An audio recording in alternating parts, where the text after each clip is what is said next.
We will now begin the 12th 샤이오포럼 on North Korean human rights and inter-Korean cooperation in the era of climate change. I am Ute Lee, of the Director of Humanitarianism and Cooperation Research Division at KINU. So this forum is being hosted to discuss ways to promote North Korea's human rights, and so we've begun this in 2011. Chaillot, in the Chaillot Forum, is the place in Paris, so the Palais des Chaillots, where the Universal Declaration of Human Rights was adopted. And so KINU also, to lay the foundation to promote the human rights situation in North Korea, will continue to host this event, so we look forward to your participation. For your information, we are providing simultaneous interpretation. Channel 1 is Korean and Channel 2 is English. So now let us begin the opening ceremony of the 12th Chaillot Forum. We'd like to invite Yu Hwan Ko, President of KINU, for his opening remarks. Please welcome him with a warm hand.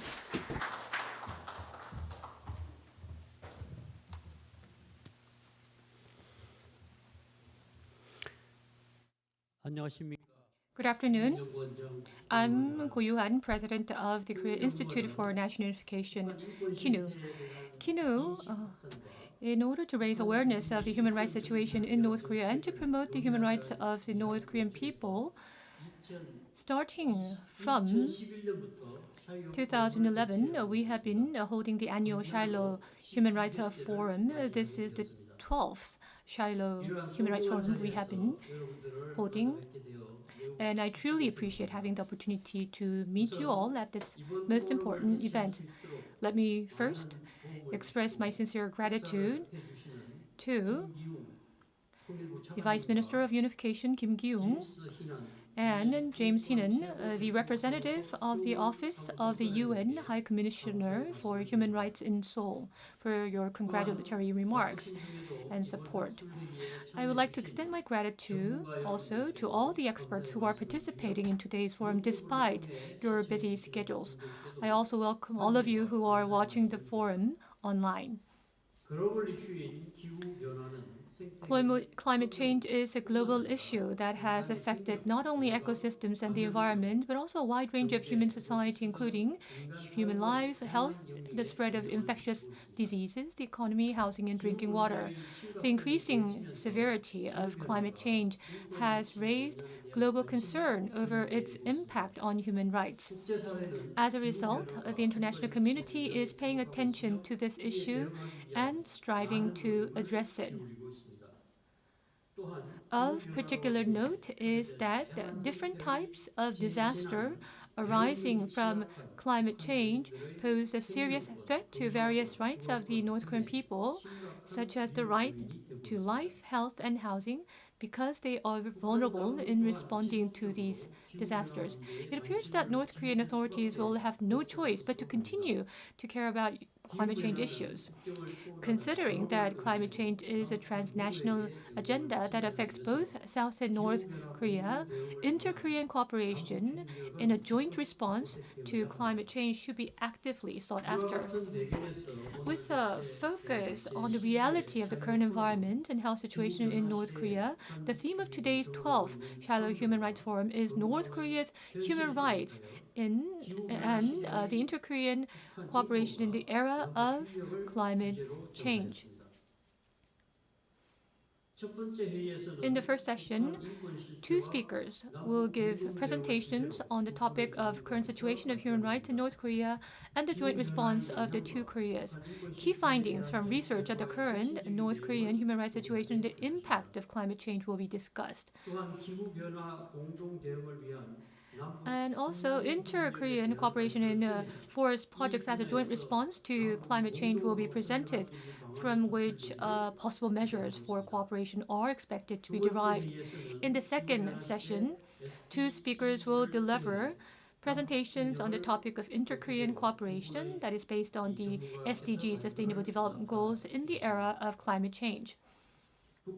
The status of the right to health in North Korea will be reviewed by examining its voluntary national review report and the possible measures for the promotion of the sustainable development in North Korean peninsula. I hope today's event serves as a useful forum for exploring ways to promote the human rights of the North Korean people and establish an inter-Korean joint response to the climate crisis. I hope all of you stay healthy, and I once again appreciate your support and interest in the forum. Thank you.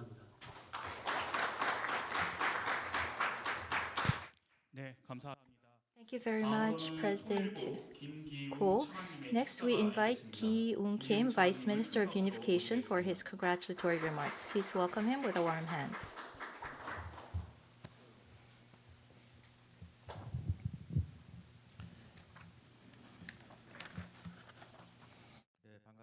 It's nice to meet you today. I am Ki-Eun Kim, Vice Minister of Unification.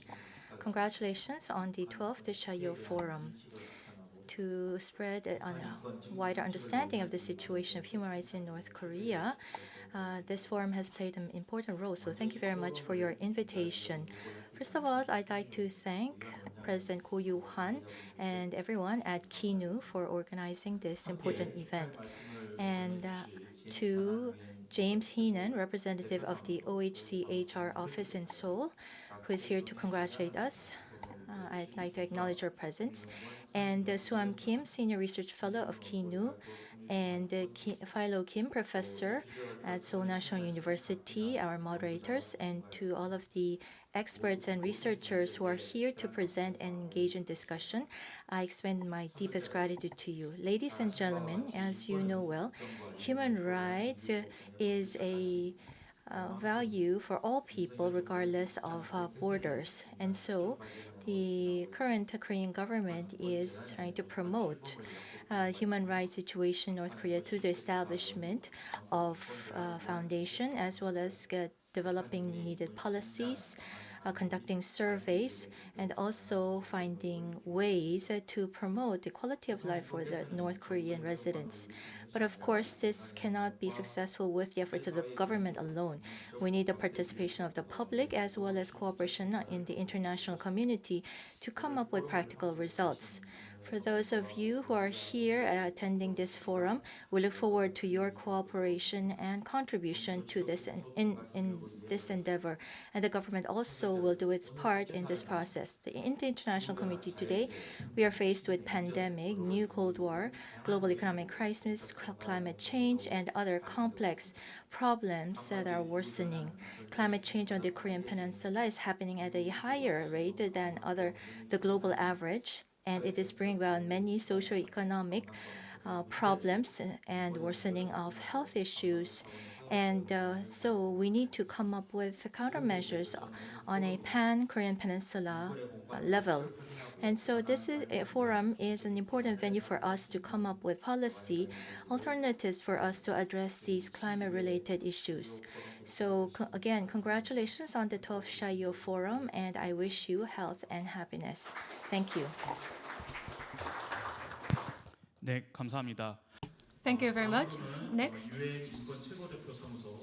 we would like to invite James Heenan, representative of the OHCHR office in Seoul, for his congratulatory remarks. Please welcome him with a big round of applause.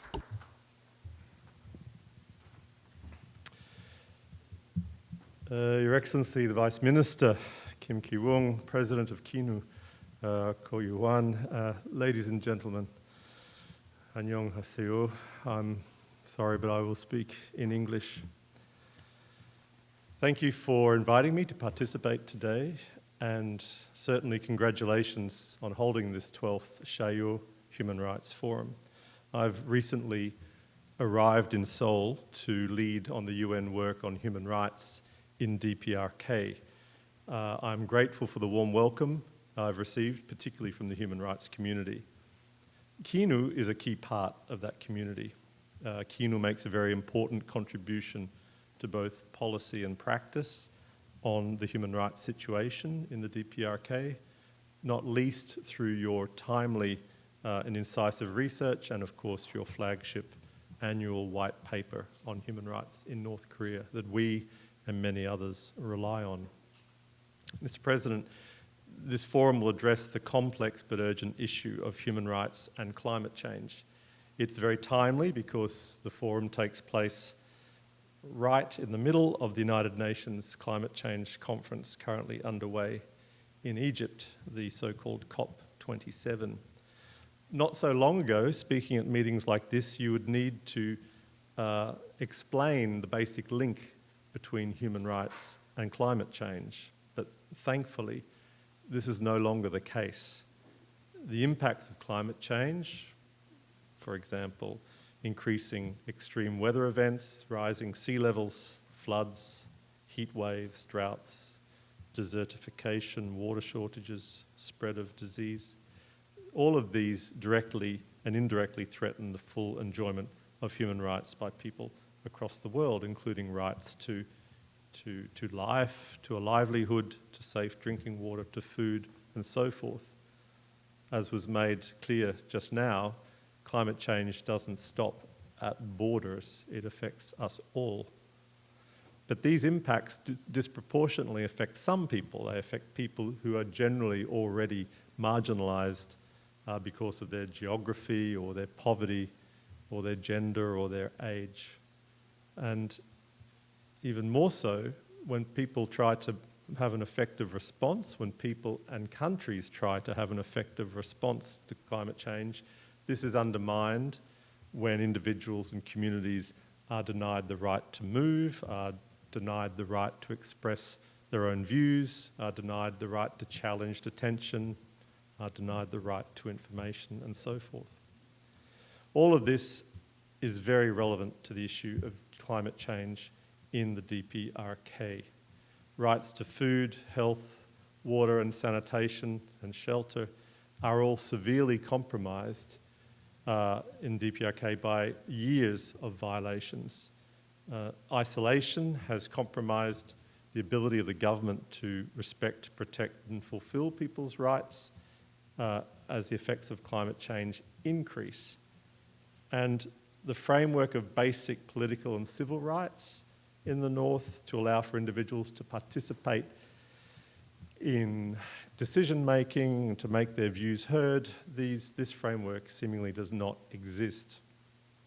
Your program today includes experts who will unpack, I expect, all of these issues and look for ways forward, including, as the President mentioned, in the framework of the Sustainable Development Goals. Mr. President, again, let me thank you for your kind invitation to our office here in Seoul to participate and to congratulate you and Kino on this forum and your contribution to human rights. Thank you very much. 감사합니다. Thank you very much. So that was the opening ceremony of the 12th Chaillot Forum.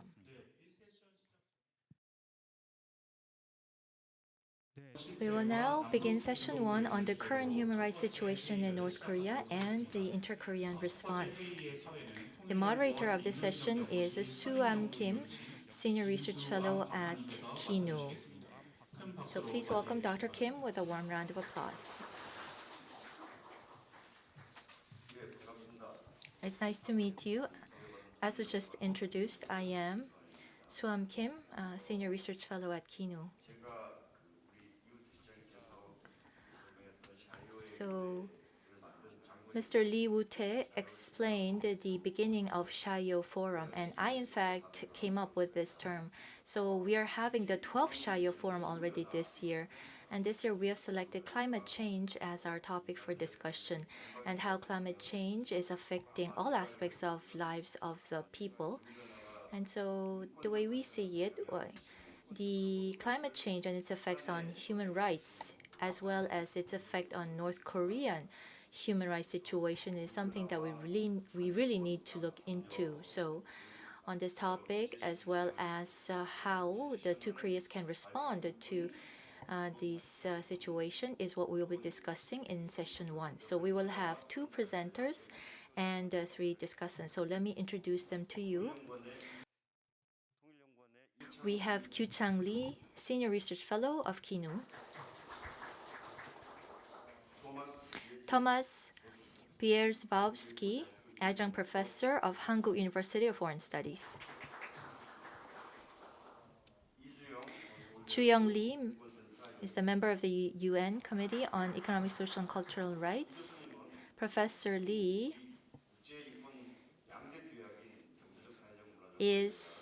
has been participating in the ICE SCR as well as the ICCPR committees. So he will be participating as a member in earnest from next year. And we have Hyung-Soon Choi, Director of Global Forestry Division at the National Institute of Forest Science. And we have Yong-woo Na, Research Fellow of KINO. So we have started a little bit early, but we do have about an hour and a half for this session, so we'll try to use that time up with our discussion. As Director Ute Lee mentioned earlier, we are providing interpretation service, so please refrain from speaking too fast. Please speak very clearly so that we will have good communication throughout the meeting today. So first, we'd like to invite the presentation on the impact of climate change and human rights situation in North Korea by Senior Research Fellow Kyu-chang Lee of KINU. You have 25 minutes for your presentation. Hello, it's nice to meet you. I am Kyu-chang Lee of KINU. What I'll be discussing today is the effects of climate change and human rights in North Korea. And rather than positive impacts, we're talking mostly about the negative impacts of climate change and how that is affecting the human rights of the North Korean people. This is the table of contents of my presentation. So I'm going to look at, first, international community's interest in and response to the impacts of climate change on human rights. And so we'll look at the different areas of life of the North Korean people affected by climate change, namely disasters, environment and forestry, health, population movement, and economy. And then I will discuss the negative impacts that the climate change has on the North Korean people's human rights situation, particularly with regards to civil and political rights, economic, social, and cultural rights, and the third-generation human rights. Last but not least, I will be discussing the ways for inter-Korean joint responses to climate change, particularly as mediated by the UN Sustainable Development Goals. First, let's look at the international community's interest in and response to the impacts of climate change on human rights. As you heard during the opening, so climate change affects not only ecosystems and environment, but also all aspects of human life: public health, infectious disease, economy, housing, drinking water. And we've seen these disasters happening in our daily lives. And although you may not have a clear picture, this is a small picture, but anyhow, you will see that climate change affects labor and energy and all aspects of the society. And so both terms climate crisis and climate catastrophe have been utilized often. So the international community has been taking note of the impact of climate change on human rights in North Korea. So there was a research conducted in 2008, in March 28, the UN Human Rights Council adopted a resolution at the request of the OHCHR. And so there's been an adoption of the resolution every year since then. So if you look at 2018, for example, and 2019 in particular, there's been a report on the relationship between climate change and human rights in particular. And last year, there was the adoption of the resolution to establish a special rapporteur on promoting human rights in the context of climate change. And in June of this year, the first report of this special rapporteur was produced, entitled Initial Planning and Vision for the Mandate at the 50th session of UNHRC.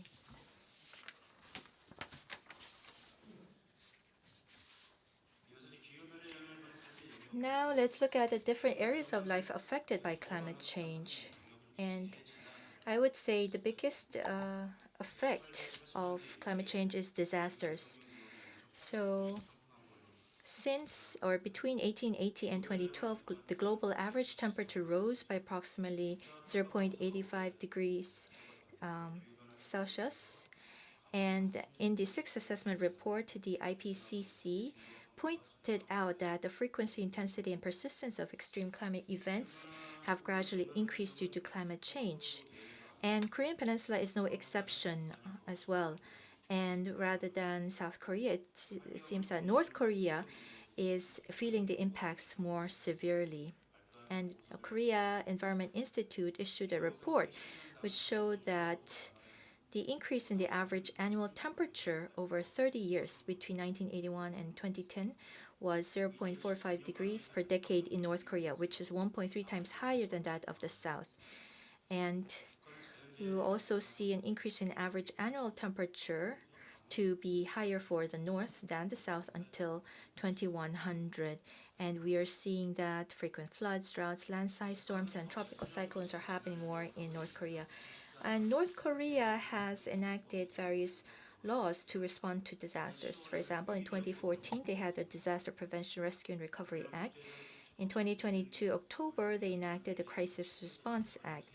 However, North Korea is much more vulnerable than other countries in terms of crisis response or disaster response. And in Europe, they have what's called Inform, and they conduct annual survey.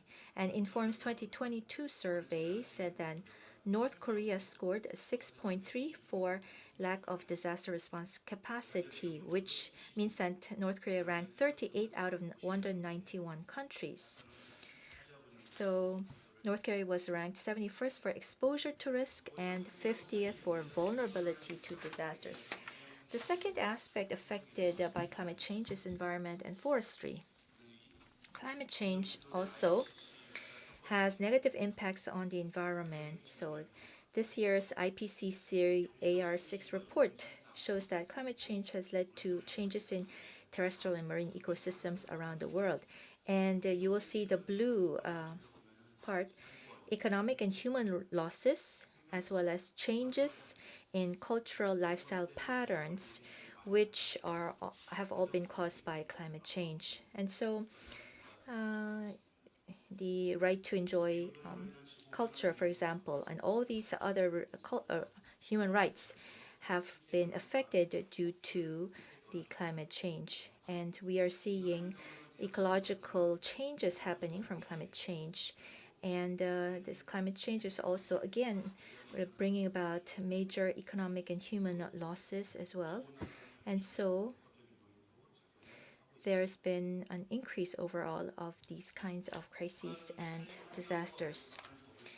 So North Korea has been enacting many laws for protecting its forest environment, the Environment Protection Act, Forest Act, Afforestation Act, and from 1993 it established a 10-year afforestation plan, and in 2001 it set a 10-year afforestation planning period.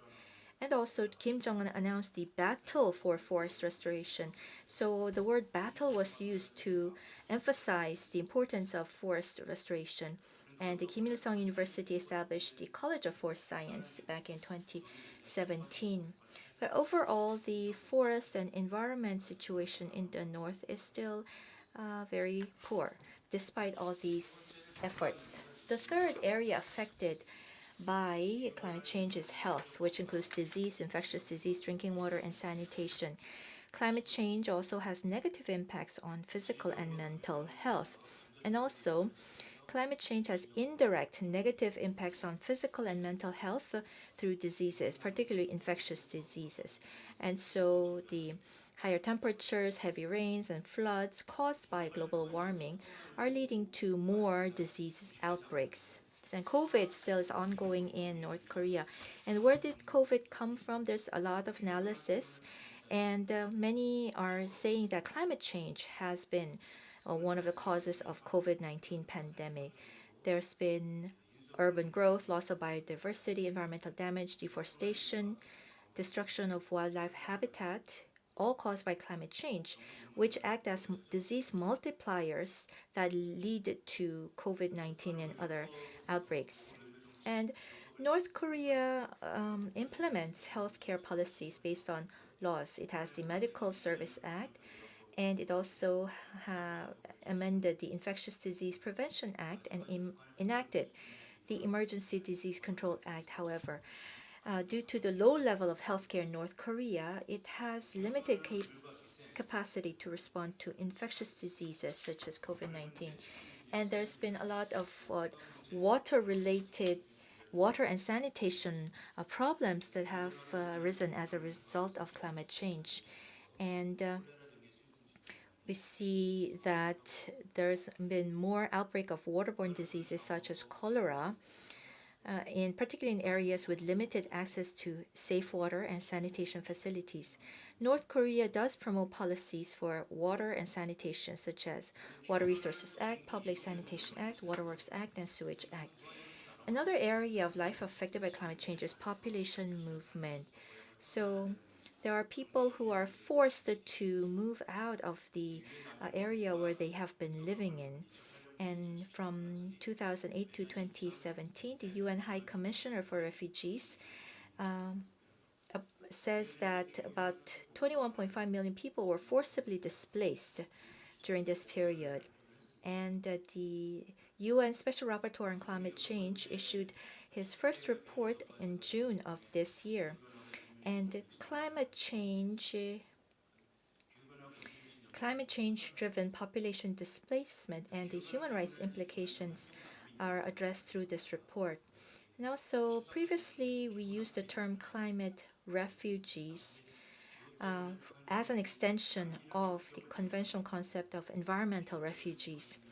And particularly, we don't have this exact numbers with regards to how many North Koreans are being displaced due to climate change.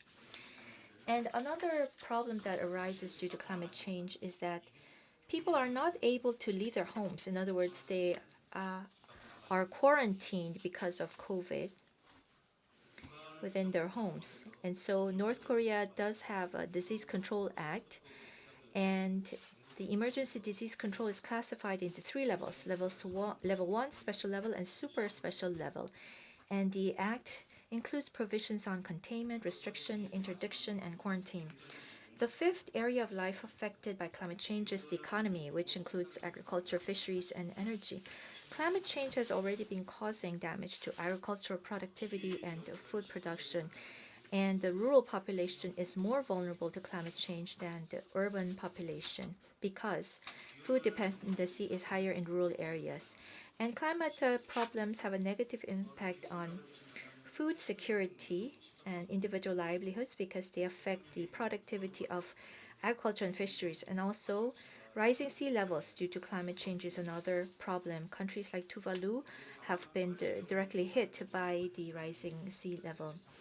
But with regards to how much sea level rise there's been in North Korea, what has been the effect on the fisheries in North Korea due to climate change, I tried to look up some numbers and data which I couldn't find with regards to North Korea. And energy issues are a direct cause of climate change. So GHGs such as CO2, methane, and nitrous oxide have the greatest impact on global warming. And the Paris Agreement sets the goal of reducing GHG emissions. If you look at the energy structure of North Korea, there is a high dependence on coal. And North Korea is very much interested in renewable energy. So in 2013, it passed the Renewable Energy Act. However, they do still have their Coal Act or other small and medium mining act, which leads to continuous production from these facilities. And so there seems to be some irony or paradox because they are continuing to rely heavily on coal, but at the same time trying to expand the use of renewables. So now let's look at the negative impacts of climate change on North Korea's human rights and current status. So first is the civil and political rights. So the number of deaths and those who are unaccounted for because of natural disasters has been growing. So about 150 to 200 people have died, according to their figures, in 2020. And there's also health-related and other complex issues that are arising as a result. And COVID in particular, the fact that climate change has led to COVID. And according to this kind of analysis, the climate change affecting the right to life and right to health of North Korea is huge. And so there's been a lot of deaths stemming from COVID from North Korea as well. The next right is the right to freedom of movement and residence. So whenever there is a natural disaster that occurs, that limits the freedom of movement and residence of North Korean people. In 2016, about 140,000 people were displaced, for example, and that was because of the flooding. And that is the highest number of displaced persons so far in North Korea. And because of COVID, the North Korean regime has taken restriction measures against their people. And if you look at the Emergency Disease Control Act, it says if the emergency threatens the survival of the people, then North Korea, the government, is allowed to take measures to restrict people's movement in accordance with the urgency of situation. And indeed, the North Korean regime did take such measures against the public. However, even when restricting people's movements, they should, of course, not violate international law. However, if you look at the Emergency Disease Control Act of North Korea, the maximum penalty for the violation of this control act is death. And so you will see that climate change is affecting the right to life of North Korean people as well. Next is the right to property. So I'm showing you a photo of the destruction caused by flooding. And you will see that the homes had been wiped out because of the flooding. And so the right to residence, right to enjoy property or own property has all been violated because of climate change. Going on to the economic, social, and cultural rights, first is the right to food. Climate change is adversely affecting food productivity. And so if you look at North Korea's food production numbers, there's been a slight decline.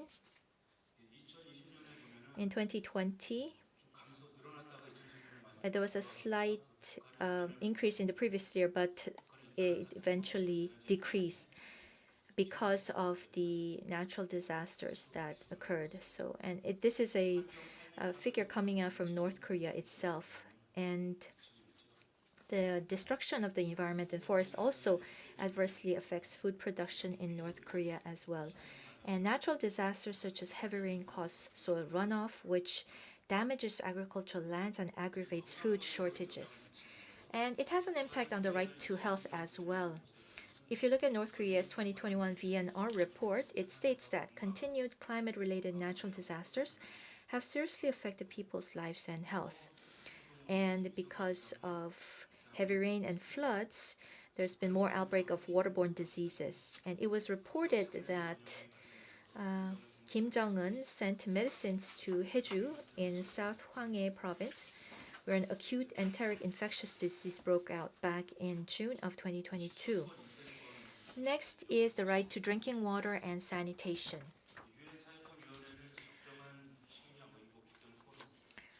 The UN Committee on Economic, Social, and Cultural Rights stated that the right to water is part of the rights to adequate food, clothing, and housing in its 2002 general comment. And so North Korea is trying to take steps to provide clean water to its people, but it says that its measures have not been, the progress has been slow.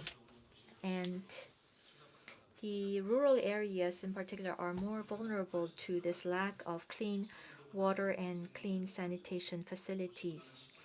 And so if we're going to cooperate with North Korea to promote their situation, we will have to focus on the rural area, for example. And ensuring sanitation is a greater challenge than providing safe drinking water in the case of the North. Next is the right to environment. So we have seen the North Korea saying that it's been exposed to negative impacts of extreme climate change, such as destruction of agricultural infrastructure and degradation of soil and water resources. I will try to be a little bit quick in the interest of time. Climate change is affecting the right to housing, adequate living standards, and social security as well. In the case of the North, it's not doing well in terms of ensuring that their people enjoy these rights. Next is the right to continuous improvement of living conditions. So North Korea uses a lot of firewood, and we, of course, when we were younger in South Korea, we also used a lot of firewood. But now we're using boilers and city gases mostly. So North Korea is trying to improve its energy sources, particularly for cooking and heating as well. Next is the right to work. To maintain a livelihood, people have to work to earn a wage to continue living. But when there's natural disasters or when COVID happens, people are not able to work, and so their right to work is affected, and their right to have a livelihood is adversely affected as a result of climate change. Next is the right to take part in cultural life, because climate change also leads to damages in the cultural environment, and it also changes people's cultural lifestyle patterns, which leads to less enjoyment of the right to take part in cultural life. The next right is third generation human rights. So the UN General Assembly adopted a resolution that contained a declaration on the right to development, for example. But climate change has negative impact on human rights in North Korea in both the areas of civil and political rights and economic and social and cultural rights. And the 2021 VNR report says that climate-related natural disasters have severely affected economic development in the North. The next is a right to peace. You can think about the problem of water. So if there is a shared water along the border, for example, the South Korea would ask North Korea to give us a heads up when they're going to release water from their dam. But oftentimes, North Korea would not give us prior information about the release of water. And so the right to peace of North Koreans and South Koreans is being affected as a result. Next is right of self-determination. So climate problems can actually affect a country's entire political system. And of course, whether climate change is going to lead to a demise of the North Korean regime is unclear. But what's important here is the right to self-determination, to the right to integrate, the right to free association, integration with an independent state, right to establish a sovereign and independent state, right to emerge into any other political status freely determined by a people. So because of climate change, it seems that North Koreans are not able to enjoy the right of self-determination. And so winning the hearts of North Koreans through continuous implementation of inter-Korean cooperation, such as cooperation in joint response to climate change, disasters, healthcare, and infectious diseases, is essential as a result. So this shows the negative impacts of climate change on North Korean human rights and the current status in a chart. Lastly, I'd like to talk about inter-Korean joint response to climate change mediated by UN SDGs. So promotion of human rights in North Korea, development of inter-Korean relations, and the establishment of peace on the peninsula are the three pillars of the joint responses. And so we need to cooperate with North Korea to fight against infectious disease, for example. And also, the Ministry of Unification work plan does include all of the human rights issues that should integrate inter-Korean cooperation for disasters, the Tank Initiative, and inter-Korean border regional cooperation as well. And also, these SDGs, North Korea has selected several goals and targets for its implementation of SDGs. And so if we focus on these SDGs of North Korea, we will find more room for cooperation with the South. This is the end of my presentation. Thank you very much. Yes, thank you, Dr. Lee. Climate change and its effect on the different aspects of the life of North Koreans, and particularly the impact on the ICCPR and the ICESCR law rights, as well as the third generation human rights have been well explained. Thank you very much. The microphone is off. So you will have 25 minutes, Professor Thomas Wierbowski. Tomasz. I'm from Hamburg University of Foreign Studies, and I would like to first of all express my gratitude to organizers, to Korean Institute for National Unification for inviting me here to this meaningful and important event. I won't do policy analysis. I would like to share with you certain observations of climate change in North Korea, because as much as climate change is obvious, we still can provide empirical evidences of how climate change affected and what were the consequences of climate change in North Korea. Before COVID, I visited North Korea multiple times, usually twice a year. My most common destination was Najin-Songbong, so-called Razon Special Economic Zone, on the northeast corner of the DPR in Korea. One of the biggest climate and environmental issues in North Korea related to climate change is deforestation. Deforestation they started to cut the trees in the 90s during the famine for different reasons, partly because it was energy for heating. They collected firewood to be able to heat their houses and boilers in winter. Also for food, to expand arable land and be able to do farming, and also for export timber production to first countries. And it all led to massive deforestation and soil degradation all over the country.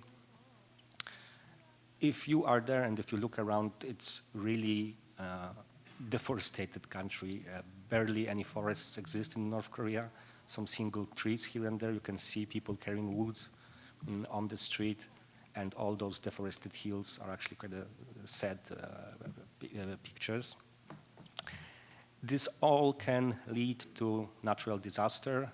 I was there in August 2015 when, after massive heavy rain, landslides happened and the whole village was washed away. We do not know exact number of casualties, but many people died. This village consisted of 40, 50 households, and it all disappeared underwater. Bridges were washed away, roads were cut and changed into rivers, and I couldn't leave North Korea. It was interesting how the Western world reacted. People thought that I am detained. No, I was not detained. I just couldn't leave because of natural disaster and because there was no road to the border. This is how it looked on the ground during the flood. Again, the whole village disappeared underwater and many people died. From the satellite pictures, if you look at the left picture, you can see this road and village there. And after this heavy rain and flood, it all became just mud and massive landslide. There is no village and no road anymore. And it all happened partly because there were no trees to keep the water in the soil. It was very easy for the water to fall from the mountains into this alley. This is how it looked a year after, in 2016. This is the place where when it used to, there had been a village. Now it was cleaned and it was just a land without nothing. And under the order of Chairman Kim, the North Korean army built this ready-made houses there again. But if you look behind those houses, there's a still deforested mountain, and I'm afraid that it can happen again with some rain. Those buildings can again disappear underwater. A little bit off the topic, because usually when I go with bird watchers. We watch birds, and it's interesting to see these two Japanese grosbeak. They should not be in North Korea, because usually they habit in South Japan, but it is only an indicator how the climate actually changed, and it's much warmer, and they migrated even to the Korean Peninsula and to the northern part of Korean Peninsula, despite the natural habitat is south of Japan. Now, how the DPR Korean authorities reacted to this partly flood, but also deforestation itself. They do had afforestation campaigns. Chairman Kim mentioned it already in 2012. There were so-called battle for reforestation and afforestation since 2015. And if you analyze the policies and the regulations, it reminds of what South Korea did in 60s. So they kind of copied, they learned the lessons from the South, how to combat deforestation. There were plans, 10-year plan for afforestation. The first phase of this plan was announced to be successfully concluded, and after the 10-year plans, there was a 20-year plans. You can see all those plans, how many land should be afforested again in different provinces and in different regions of North Korea. So there is a real struggle. There is a reaction to the situation on the ground by authorities, by both local authorities and by central government as well. They approached the problem also with a scientific approach. They published papers, also to not only scientific papers, but also publications for broader public to raise awareness about the problem and how to combat this deforestation. It was covered in the media. It has been covered in the media from time to time. KCNA, Nodon Shinmun mentioned successful afforestation campaigns, mentioned it was in Central TV channel, the Central Tree Nursery was successfully promoted, and all the successful stories were covered by North Korean media, again to raise awareness and to inform people how to solve the problem, how to approach the issue. Once again, they did it in a scientific way. There is this special website in the intranet where experts, but also practitioners can enter and find publications, find information about different afforestation efforts and deforestation situation in different regions, and how to put the trees, and about tree nurseries and so on. One of the successful stories that I visited, it's Sansori. My first visit in North Korea was in 2011, but in 2012, we took this picture of Sansori. You can see that there's not a single tree. However, with the help of international organizations and with the effort of local authorities, this is how it looked 4 years later. It's from a different angle, but exactly the same place. There was a tree nursery there, and later this area became forested again. So it's possible to, and we can see those changes, those positive changes in different areas of the country. This is again satellite pictures from Sansori area. You can see different changes from 2010 on the right, 2014, 16, and how green it already became in 2018. It's even greener. There are more trees nowadays as well. What is very important, I will emphasize it a couple of times, is that North Korea is also part of international arrangements of international organizations. They signed and implemented and cooperated with different international bodies on different levels for decades. So they are not alone, they are not that isolated, they do cooperate under auspices of international organizations and with international partners. And this is something that I will also mention later, how important it is to internationalize efforts to combat climate change and issues like deforestation, among others.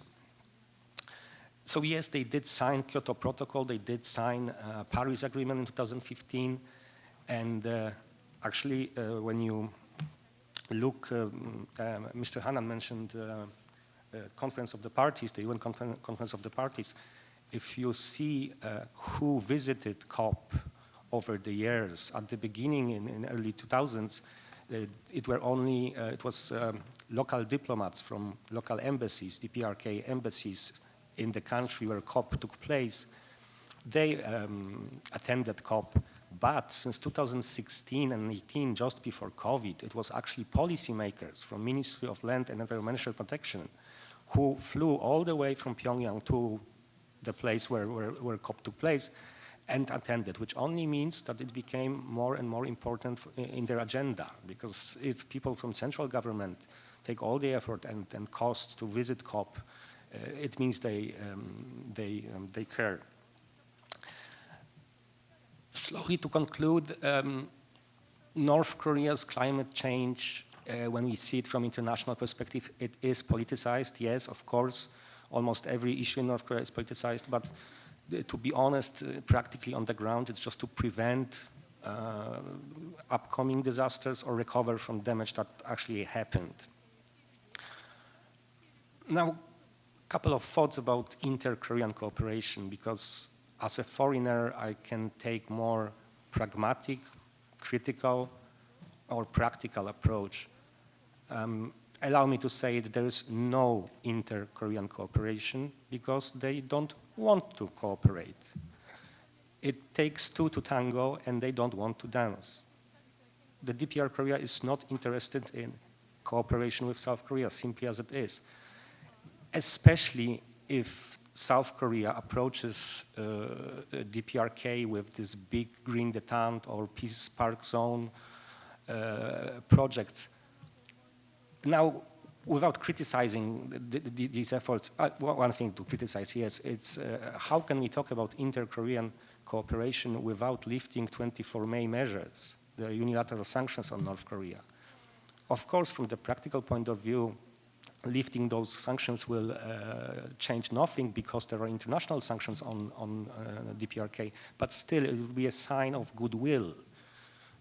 It's from the political point of view, it's quite easy to lift those sanctions, and still neither this government nor previous administration did anything, even mentioning lifting my 24 measures. Now, on more optimistic side, if we put those efforts under multilateral arrangement with parties from other countries, with international organizations, with private sectors, with all those organizations that North Korea is already in and is part of, things can be done in North Korea. The more multilateral, the better. Make it international and start with small things, small, very under the radar, non-sanctioned projects like deforestation, for example. It is possible to engage DPR Korean partners on different levels. It doesn't have to be central government from the very beginning.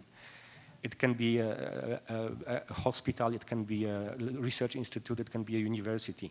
It's possible to talk to them, it's possible to do something. Even under COVID right now, I successfully organized a couple of webinars with North Korean partners on environmental issues, and they were willing to participate. They participated, they listened, they asked questions. So although it's difficult, if we go international, trilateral, multilateral, we can engage and we can cooperate with North Korea on different issues, including such an important issue like climate change. Thank you very much. I'll stop here and I... 네, 감사합니다. 토마스 비즈보스키 교수님 발표 감사합니다. Thank you very much for your presentation. You gave us concrete examples of the effects of climate change in North Korea, and you also emphasized inter-Korean cooperation and international cooperation. There are multilateral cooperative frameworks which would allow improvement in the situation in the North. So we had two presentations. We'll now go on to the discussion part of our session. would like to invite Professor Ju-young Lee first for your discussion. You have 10 minutes.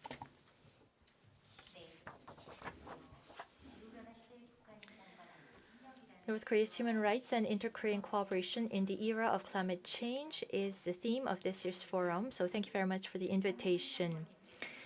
On Dr. Kyu-chang Lee's presentation on the impact of climate change and human rights situation in the North, I will be giving my discussion. Dr. Kyu-chang Lee talked about the different aspects of North Korean people's lives affected by the climate change: disaster, environment and forestry, health, population movement, and economy. And obviously, these areas affected affect different rights, different civil and political rights, economic, social, and cultural rights, and diverse third-generation human rights situation of the North Korean people as well. And he looked at the specific rights under each category as well. Because of climate change, we see more erratic weather patterns happen more. And as Professor Thomas has just mentioned, in North Korea, there's been a lot of deforestation that has occurred. And so North Korea is very vulnerable to disasters and catastrophes, and it has very low level of resilience. This leads to many problems. And when there is a loss of life, this is leading to a lot of loss of life, loss of property as well. And the agricultural and water resources environment is worsening, which leads to negative effects on the right of the people to enjoy water, clean water, and sanitation facilities, and thus affecting the right to health of the North Korean people.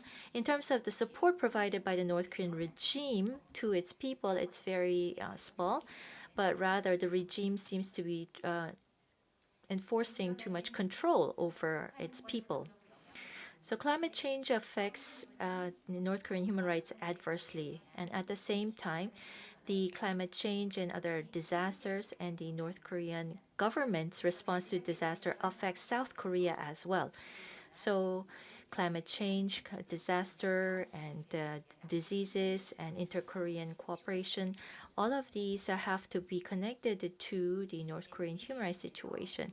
In the SDG, the environment, forestry, energy goals, the two Koreas can cooperate in these North Korean SDG goal implementation. And as for the overall direction we should take, yes, I do agree on your assessment on this broad direction. But when it comes to the practical terms, as Professor Thomas Wierzbowski has just mentioned, although he did not directly mention the implications for human rights, he talked about how the two Koreas can cooperate.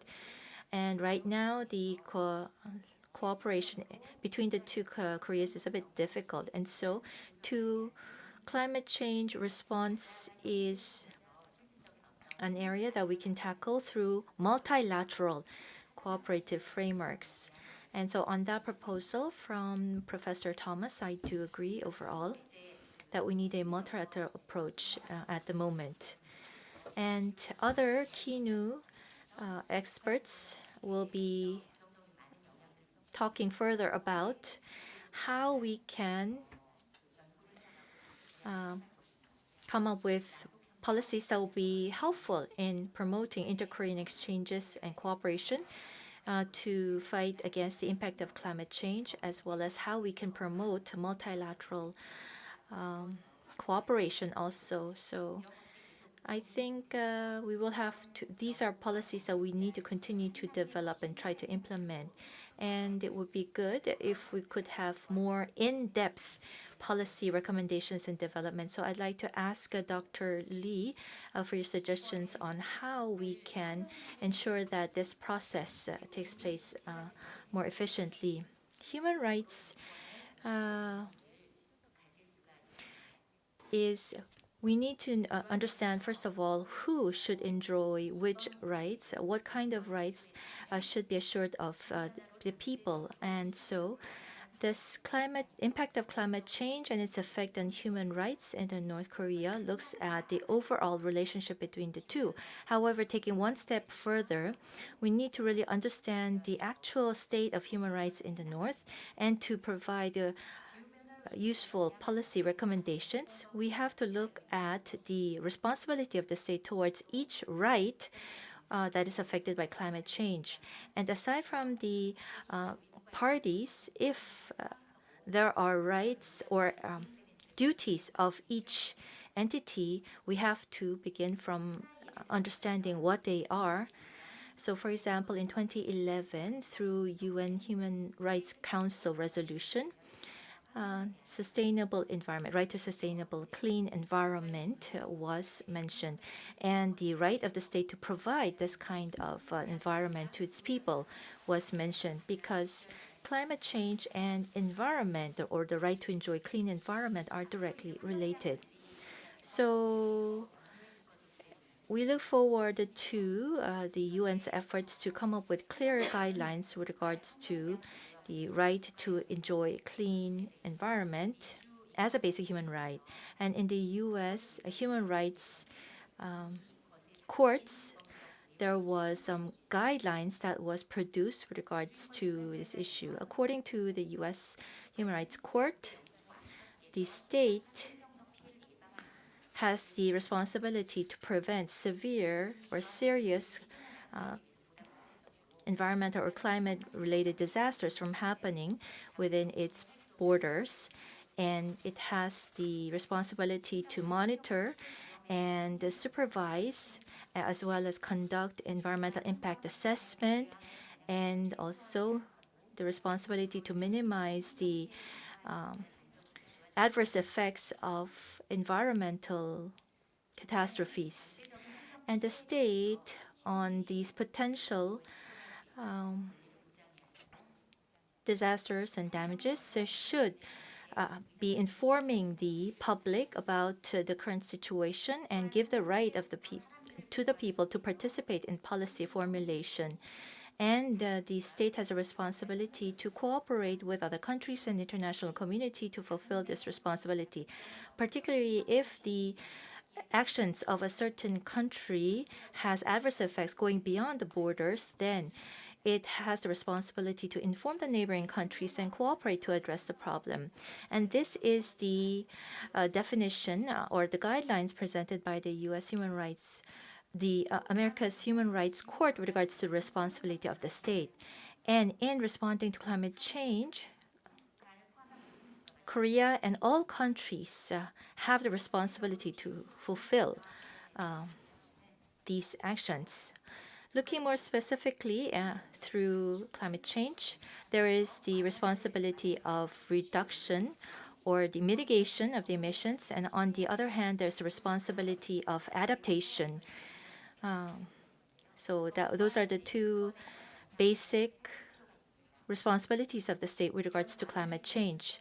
So the mitigation and adaptation measures should be taken, and in that process, the vulnerable groups in the society should not be treated unfairly or should not be given undue burden as a result. And so equality and non-discrimination are the basic principles that have to be abided by even when taking climate change responses. So going back to human rights in North Korea and how South Korea can cooperate, or through multilateral mechanisms, encourage North Korea to protect human rights and fight climate change effectively. When we go back to this topic, and I gave you an example using the right to clean environment. So again, for each of the rights, we have to begin from a definition of who has the main responsibility to protect this right of the people, and then how the state can collaborate internationally to ensure the enforcement of these rights. And also, for North Korea to fulfill its responsibilities as the government, what kinds of technical or other types of assistance is necessary? We have to begin from that assessment And so for us to determine which area we can begin to collaborate with North Korea, what kinds of support should be readily provided to North Korea in the first place. So this is the end of my discussion. Thank you. Thank you, Professor Chu-Young Lee. So for more, I think you mentioned the importance of more in-depth research and analysis. Climate change is a transnational phenomenon which surpasses all national borders. And so this leads to the violation of human rights in all different countries, and not just in a single country. And so I think you gave us a discussion of the fundamentals issues. And so maybe Dr. Kyu-Chang Lee can give us the answer later on. But the next discussion, we'd like to hear from Dr. Hyung-Soon Choi first. So good afternoon. I'm Hyung-Soon Choi, Director of Global Forestry Division of the National Institute of Forest Science. First of all, I'd like to thank Kino for inviting me to the 12th Chaillot Forum. As I understand it, Chaillot Forum is a human rights forum. And so after I was invited, I called up Kino. This is a human rights forum. Have you invited the right panelists? Because I'm a forestry expert, and the reply was that this was a forestry-related human rights forum. So I accepted the invitation. And it is very encouraging to have these non-forestry related forums be interested in this topic. And the lecture from Professor Thomas was heard with very great interest. Forestry, compared to security or food security, it takes up a small portion in international debate. However, the importance, I think, is much greater than the actual portion it takes up in the international debates. And Professor Bizievsky's lecture, after listening to that, I would like to express my impressions about his lecture. Forestry is an area of science and technology. So in our field, we don't really use the word climate change anymore. We use the word climate crisis. This 90 out of 100 refers to this as a crisis situation. The climate change is, I think, associated with too much negative connotations. So first of all, in terms of forestry cooperation, we believe in terms of inter-Korean cooperation, this serves as a cornerstone because forestry is non-political, it's ecological and environmental. And in 2018, when the Inter-Korean Summit meeting took place, it was selected as the very first cooperation area for cooperation. And so pest control and within North Korea, modernizing the tree nurseries and also cooperation in science and technology was discussed. And what has actually been implemented was only pest control among these initiatives. About 50 tons of pest control chemicals were sent to North Korea. But because of the sanctions, international sanctions, U.S. sanctions, the rest could not take place. And among the terms used in forestry, we use the word deforestation a lot. This is equated with forestry destruction. However, the actual meaning of deforestation refers to diverting the usage of forestry, for instance, for farmland. So diverting the usage of forestry is what deforestation means. It should not be actually confused with forest degradation. And I think there was some confusion about these terms at the Glasgow meeting as well. So I wanted to go over that definition first.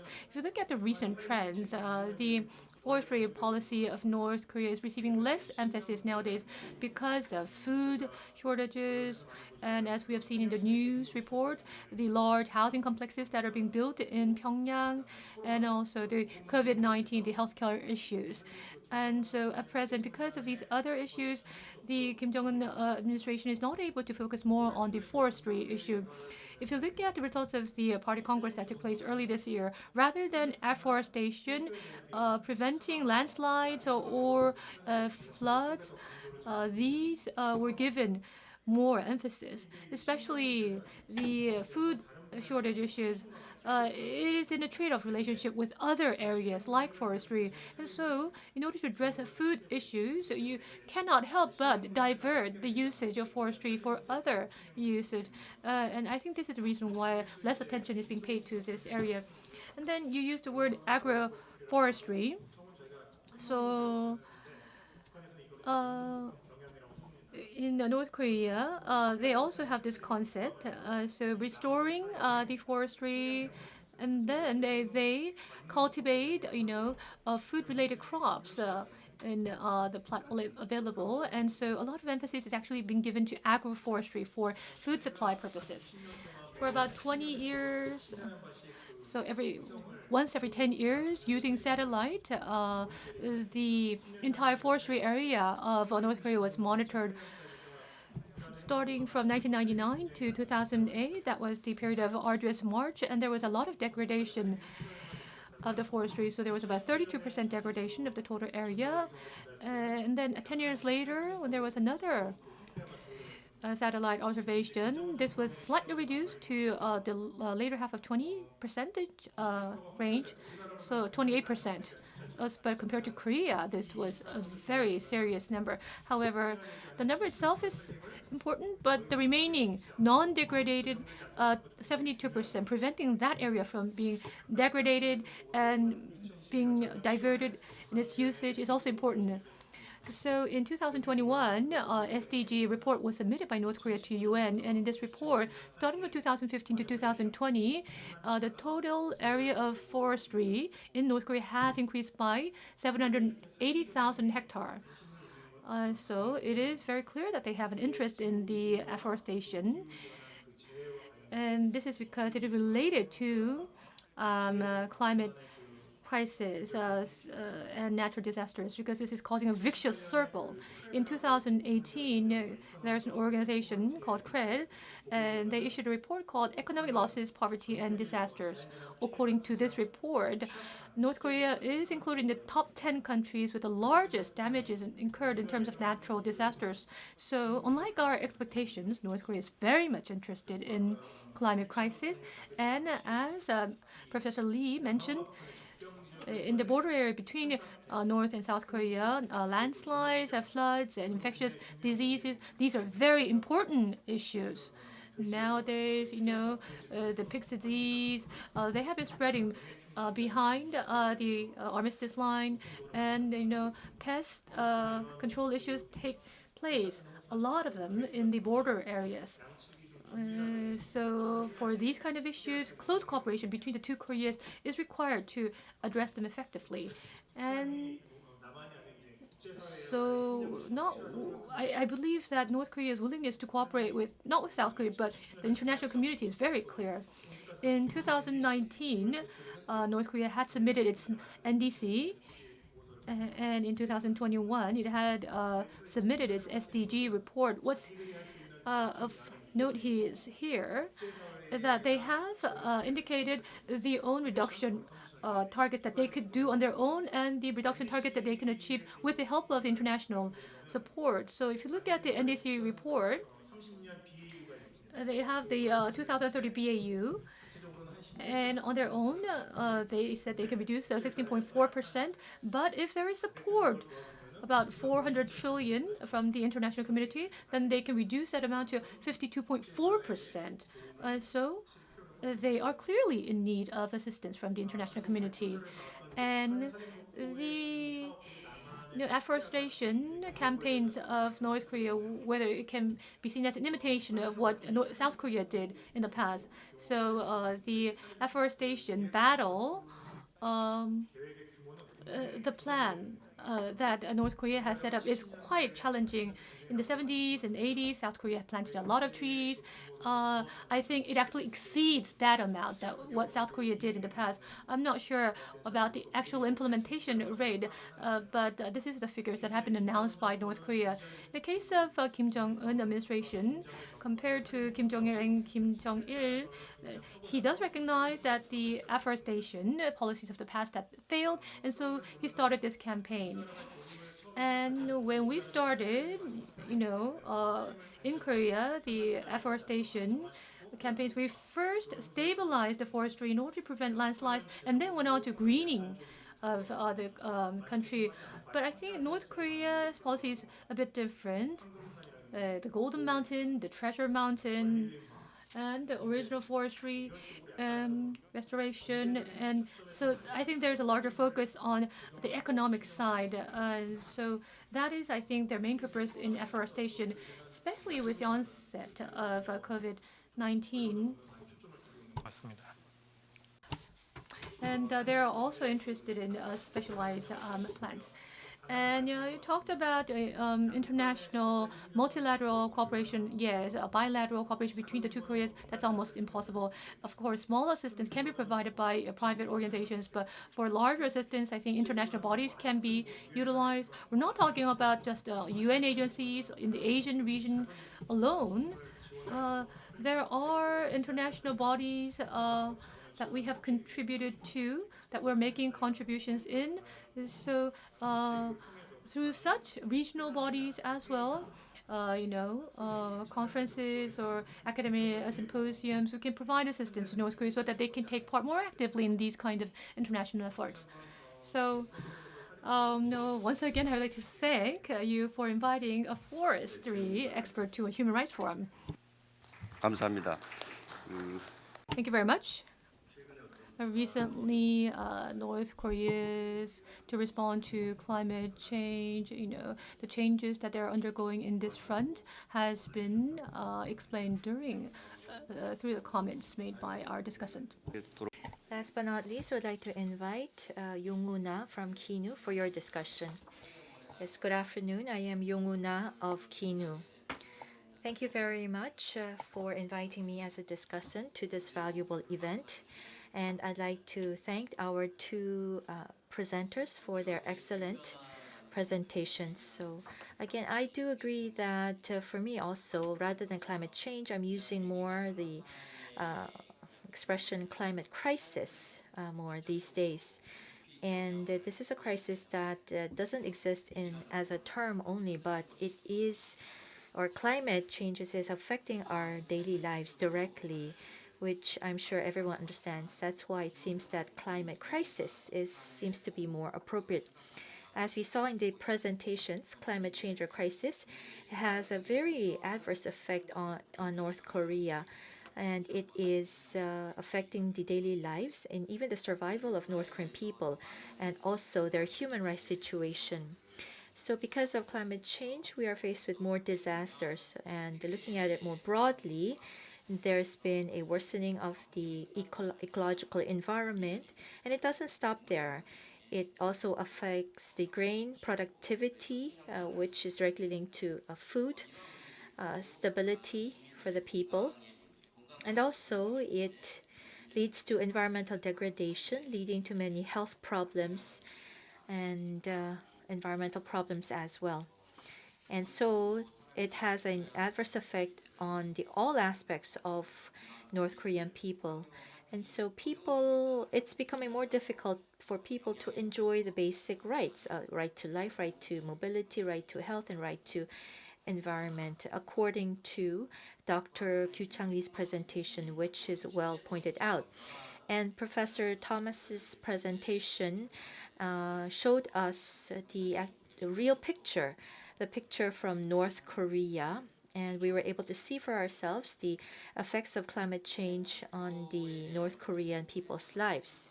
Rather than giving comments or discussions on the two presentations, I'd like to share with you my thoughts on inter-Korean cooperation direction in the era of climate change.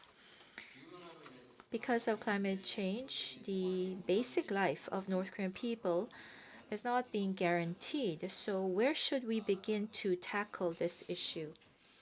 And what I would like to suggest is that we could begin with the field of energy. Energy would be a very important area where we begin to address this problem. And in resolving, it would be efficient for the two Koreas to cooperate, beginning from the field of energy. But energy also is directly linked to the international community sanctions against the North. And so we don't have many policy options. And neither does North Korea in terms of energy field cooperation. And that's why Kim Jong-un's self-reliance, this statement, is also being applied to energy field also. North Korea does have the goal of expanding renewable energy, and this is being emphasized more during the Kim Jong-un regime. And as we heard during the presentation in 2013, the North adopted the Renewable Energy Act and also established the development plan for natural energy back in 2014. And so they have established their long-term energy plans until 2030 as well. Of course, there's not been much progress.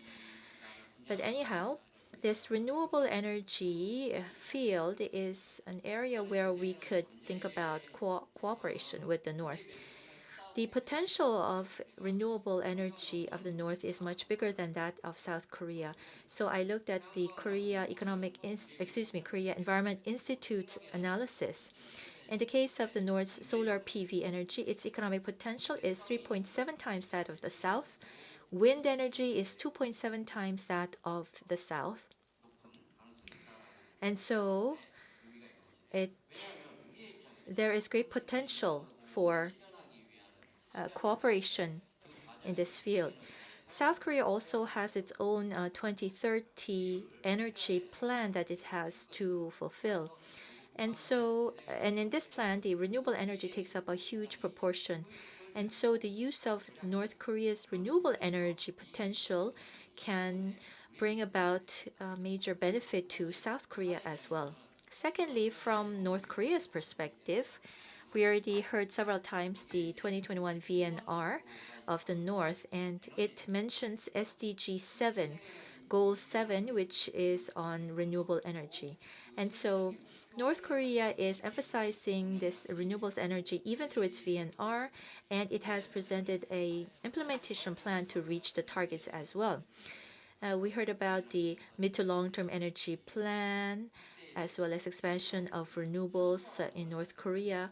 But in fact, nothing much has been done because of a lack of capacity on the part of the North. And so cooperation and support from the international community is a must. And this is the area where there can be inter-Korean cooperation. But of course, South Korea wants direct bilateral cooperation, but if North Korea is not willing to do so, we could utilize multilateral cooperative mechanisms first.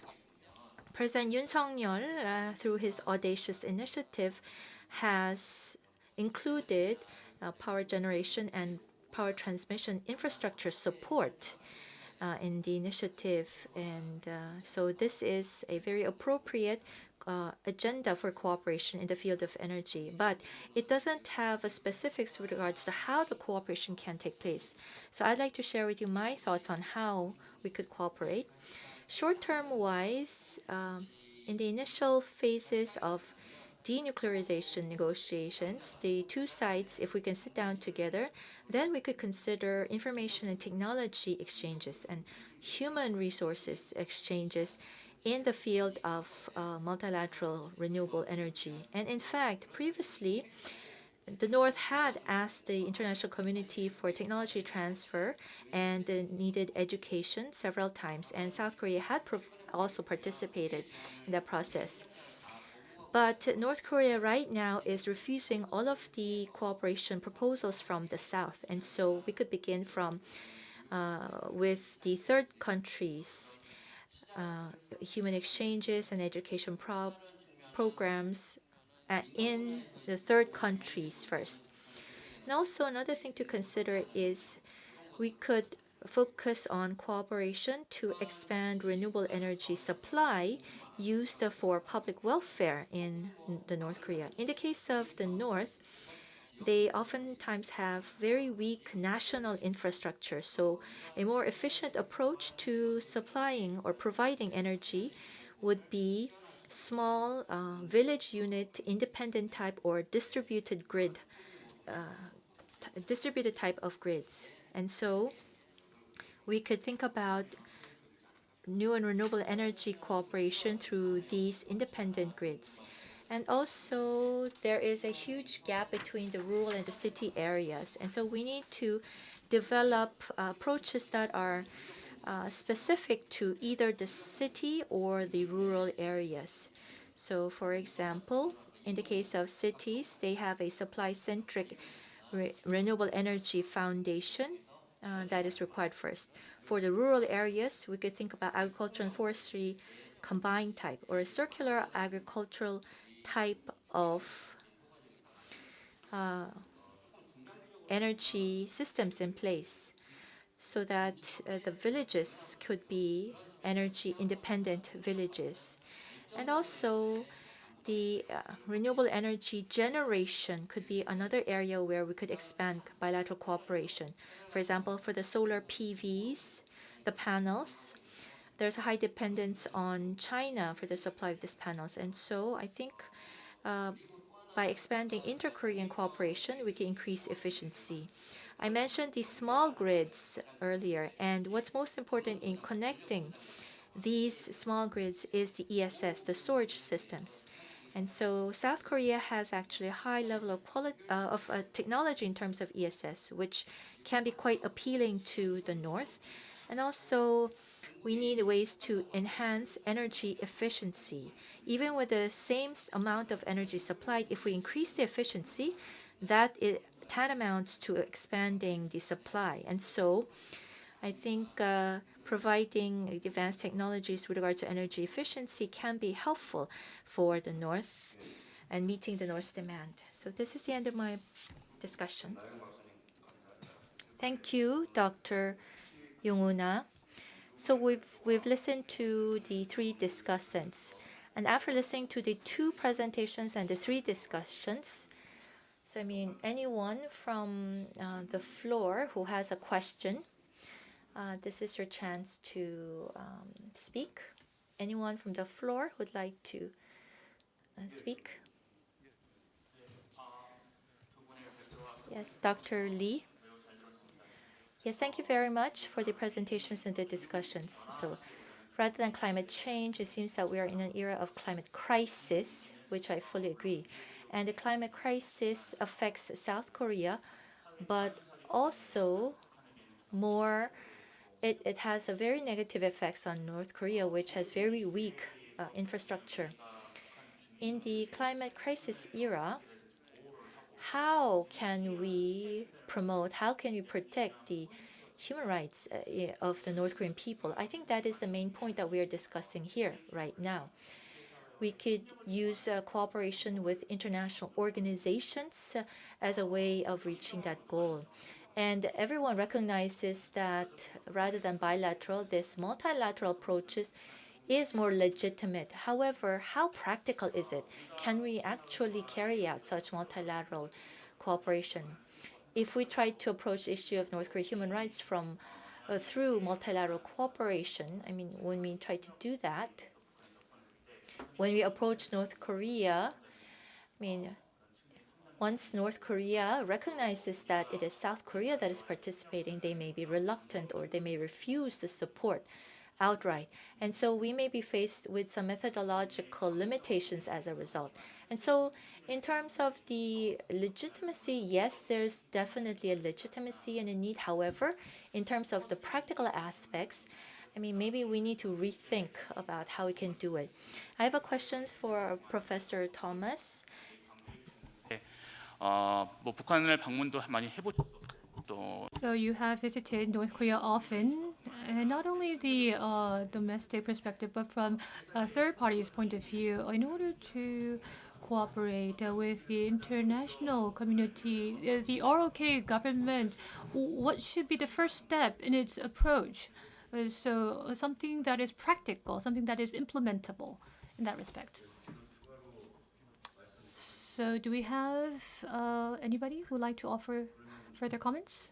If not, then before we hear from our presenters, I would like to make a few comments as well. So, North Korea government, if you look at the 2027 strategy that has been agreed with humanitarian organizations, the North Korea authorities, they were actually very willing to cooperate with UN organizations regarding SDG, and the UN approaches, I think, that were accepted, at least in paper, by North Korea. So the North Korean Human Rights Act, that should be the use basis, and then to promote the inter-Korean relations as well as the human rights situation in North Korea. So in this situation where inter-Korean cooperation is not easy, and adding on to that, human rights cooperation, well, I'm not sure how feasible that would be. But SDG is also based on human rights values. And climate change that is based on SDG and promoting human rights. So I think a more structured approach is necessary. And that was a question for Dr. Kyu-chang Lee. Secondly, with regards to a multilateral cooperation mechanism, the South Korean government can cooperate with international organizations, but also South Korea can cooperate with international NGOs, for example. So with China and North Korea, we have the Northeast Asia Forestry Conference that we had supported as a policy previously. Recently, environmental restoration work is being enhanced with North Korea. So there could be a lot of diverse ideas on how to cooperate with the North, with the international organizations or international NGOs. So can you be more specific as to what types of multilateral cooperation is possible with North Korea? So again, our two presenters have received several questions and comments. So I'd like to ask Dr. Kyu-chang Lee to answer first. Dr. Chu-young Lee and many other participants gave us good questions and comments. So thank you very much. Particularly, Dr. Chu-young Lee talked about in the process of pursuing inter-Korean cooperation to promote human rights in North Korea from the impacts of climate change. And you share with us some good information, particularly the guidelines from the Inter-American Human Rights Court and others. But this is a first time that I'm actually doing this topic as my research, and I didn't have much access to the impacts of climate change on human rights in North Korea. So I just had to look at the overall picture. And as I was doing my research, I was thinking also about when a disaster happens, we think about whether it's man-made or not. So if it's when I was writing this paper, I was thinking about whether human rights violation is the more appropriate term, or I should just stick to impact of climate change on human rights. So as Dr. Chu-young Lee has mentioned, yes, indeed, there are certainly some responsibilities or duties of the state which it should fulfill towards its people. But for the case of North Korea, it was a bit difficult for me to find that information because there's not much literature available. And so I decided to go with the terminology impact rather than human rights violation. So what more do you think I should do? I mean, there could be more aspects that we could consider. We could help North Korean regime to fulfill its responsibility that it has towards its people. And there's also areas where we could help with capacity building for North Korea to be able to do so. So I think those types of research must continue in the future. Also, we're talking about multilateral cooperation because the North is not willing to engage in bilateral cooperation.